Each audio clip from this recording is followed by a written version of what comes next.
গতকাল আমি গিয়েছিলাম ৩০তম আন্তর্জাতিক বাণিজ্য মেলা, যেটা ঢাকা শহরের পূর্বাঞ্চলে অবস্থিত।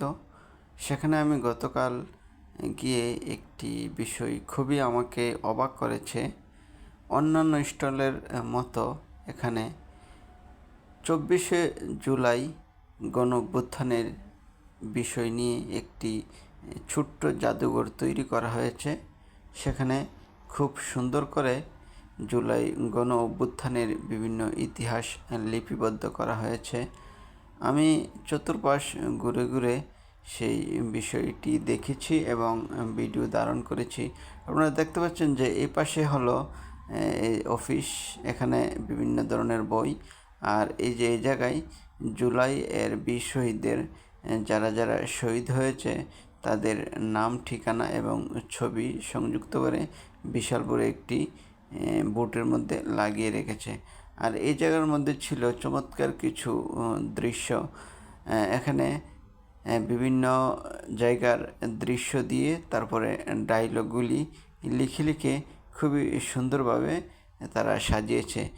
ইন্টারনেট ব্লক আউট যেটা বলেছিল সেটাও, নাটক কম করে প্রিয় এটাও ছিল, মার্চ ফর জাস্টিস ছিল, তারপর ওই যে হাসিনা পালিয়ে যাচ্ছিল সেটা ছিল, জুলাই গণ অভ্যুত্থানের বিভিন্ন সময়ের বিভিন্ন ডায়লগ লিপিবদ্ধ করে এবং কিসের ভিত্তিতে ডায়লগগুলো বলা হয়েছে সেই ছবি ধারণ করা হয়েছে। শিশু হত্যা করা হয়েছিল, আপনারা সবাই জানেন, হেলিকপ্টার থেকে গুলি করে শিশু হত্যা হয়েছিল, সেই বিষয়গুলি তুলে ধরেছে। মুগ্ধবাইয়ের স্মৃতি তুলে ধরা হয়েছে। 18 জুলাই মুগ্ধবাই গুলিবিদ্ধ হয়েছিল, সে বিষয়টি তুলে ধরা হয়েছে। ইন্টারনেট ব্লক করার বিষয়টি তুলে ধরা হয়েছে। তারপরে রক্তাক্ত 15 জুলাই ছাত্রদের জনতার উপর ছাত্রলীগ ক্যাডারদের, সন্ত্রাসীদের যে হামলা সেটাও তুলে ধরা হয়েছে। তারপর এখানে বিভিন্ন দিন তারিখে 7 জুলাই, 13 জুলাই অর্থাৎ প্রত্যেকটা দিনে কি কি ঘটনা ঘটেছে এবং কারা কারা কি কি করেছিল সেগুলো সেখানে ছবি আকারে লিপিবদ্ধ করে দেওয়া আছে। 30% কোটা দিয়ে শুরু হয়েছিল, তারপর গায়েবানা জানাজা পড়া হয়েছিল, তারপরে কোন তারিখে কোন কর্মসূচি দিয়েছিল সেগুলো দেওয়া আছে এবং কিছু ডায়লগ দেওয়া আছে। কোটা নয়, এক দফা এক দাবি, শেখ হাসিনার পদত্যাগ, সে বিষয়টি দেওয়া আছে। তারপরে কোটা না মেধা, সে বিষয়টিও দেওয়া আছে। তারপর কীভাবে ছাত্র গণগ্রেফতারের সময় গাড়ির সামনে কিভাবে দাঁড়িয়েছিল সেটাও ছবি দেওয়া আছে। নাহিদ ইসলামের যেদিন 4 আগস্ট এক দফা প্রকাশ করেছিল সেই ছবিটা দেওয়া আছে। তারপর নাহিদ ইসলাম ছবি দেওয়া আছে। তারপর অর্থাৎ 36 জুলাইয়ের একবারে প্রথম দিন থেকে 5 আগস্ট পর্যন্ত যা কিছু ঘটেছে সব কিছু এবং ডকুমেন্ট আকারে লিপিবদ্ধ করা হয়েছে এবং ছবিও দেওয়া হয়েছে যেন মানুষ বুঝতে পারে। খুব সুন্দর একটি ছোট্টখাটো জুলাই অভ্যুত্থানের জাদুঘর তৈরি করা হয়েছে। এ বিষয়টি আমার কাছে খুবই ভালো লেগেছে। বর্তমান অন্তর্বর্তীকালীন সরকারের প্রতি আমি অবশ্যই কৃতজ্ঞতা প্রকাশ করি। তিনির সদিচ্ছা থাকার ফলেই এই বিষয়টি সম্ভব হয়েছে। বাণিজ্য মেলাতে অনেকটা জায়গা নিয়ে এই ছোট্ট জাদুঘরটি তৈরি করা হয়েছে। এখানে সিগনেচারের অপশন রাখা হয়েছে এবং পত্রিকার বিভিন্ন উদ্ধৃতি তুলে ধরা হয়েছে। বিভিন্ন ছবির মাধ্যমে স্মৃতিগুলো এখানে লিপিবদ্ধ করা হয়েছে। আপনারা দেখতে পারবেন আবু সাইদের স্মৃতি তুলে ধরা হয়েছে, মুগ্ধের স্মৃতি তুলে ধরা হয়েছে। তারপর মেডিকেল কলেজের আবরার ফাহাদের স্মৃতি তুলে ধরা হয়েছে। তারপর উসমান হাদির স্মৃতি তুলে ধরা হয়েছে। কারা কারা এখানে আহত হয়েছে, নিহত হয়েছে তাদের ছবি প্রকাশ করা হয়েছে। এবং জুলাই স্মৃতি ফাউন্ডেশন থেকে কাদের কাদের সহযোগিতা করা হয়েছে সেই বিষয়টিও এখানে তুলে ধরা হয়েছে। এখানে কোন কোন শহীদের পরিবারকে এবং যারা পঙ্গু হয়েছে তাদেরকে কিভাবে সহযোগিতা করা হয়েছে এ বিষয়টি এখানে তুলে ধরা হয়েছে। অর্থ দিয়ে তাদেরকে স্বাবলম্বী করার চেষ্টা করা হয়েছে। কাউকে অটো কিনে দেওয়া হয়েছে, কাউকে রিক্সা, কাউকে মুদি দোকান করে দেওয়া হয়েছে, তার কাউকে গরুর খামার দিয়ে দেওয়া হয়েছে। তারপর কাউকে ছোট্ট ছোট ব্যবস্থা করে দিয়েছে।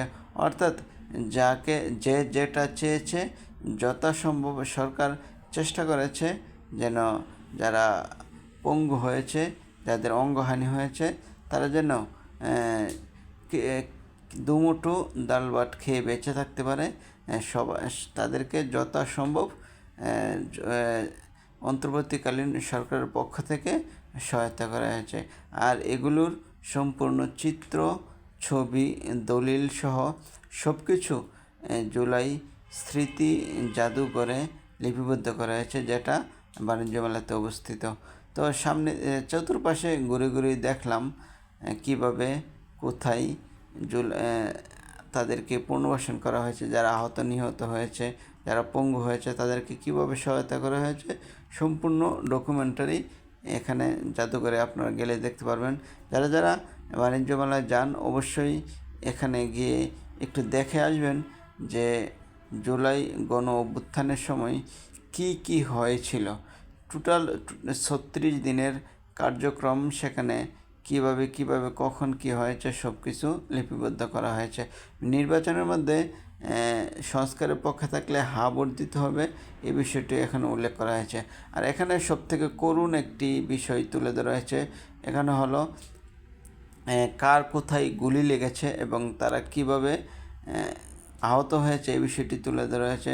সবথেকে আতঙ্কের বিষয় ছিল একটি ছেলের 2টি চোখে গুলি লেগেছে, একটি চোখ বের হয়ে গেছে। কতটা মারাত্মক বা কতটা মর্মান্তিক বিষয় আপনারা সেখানে গেলে বুঝতে পারবেন। অনেকে হয়তো মনে করে যে জুলাই কিছুই না, জুলাই আগস্ট কিছুই না, এমনি হাসিনা পলায়ন করেছে। হাসিনাকে পালাতে বাধ্য করতে ছাত্র জনতা সহ সবাই, সারা বাংলাদেশের মানুষ কী পরিমাণ ত্যাগ স্বীকার করেছে সেটা এই বিষয়গুলো না দেখলে কেউ বুঝতে পারবে না। তো এটা হলো এখানে বিভিন্ন ডকুমেন্টারি রয়েছে। আর এ হলো আমাদের জুলাই এর বীর শহীদদের নাম এবং ছবি, ঠিকানা সহ। এখানে প্রায় 1000-এর মতো মানুষের ছবি, যারা নিহত হয়েছে, যারা শহীদ হয়েছে তাদের ছবি দেওয়া হয়েছে। কিছু দেখলাম যে নাম আছে কিন্তু ছবি নেই, তাদের ছবি পাওয়া যায়নি বা সংগ্রহ করতে পারেনি। তো এখানে যারা যারা জুলাই অভ্যুত্থানে, জুলাই আগস্টে শহীদ হয়েছিল, মোটামুটি তারা যাদের যেগুলো কালেক্ট করতে পেরেছে সবার ছবি এখানে সংগ্রহ করে জুলাই স্মৃতি জাদুঘরে সংরক্ষণ করা হয়েছে। আপনারা যারা বাণিজ্য মেলায় যাবেন তাদের প্রতি আমাদের অনুরোধ, যথাসম্ভব একটু চেষ্টা করবেন যেন এই জাদুঘরটি ঘুরে আসার জন্য। আর একটু জুলাইয়ের শহীদ হওয়া সর্বকনিষ্ঠ ফুলগুলো এখানে কিছু বাচ্চাদের, এই যে আবুল আহাদ, তারপর এখানে সামির, তারপরে জাবির, যারা যারা ছোটো ছোটো বাচ্চা ছিল, রাফি হাসান, যারা যারা ছোটো বাচ্চা যারা শহীদ হয়েছে তাদের ছবিও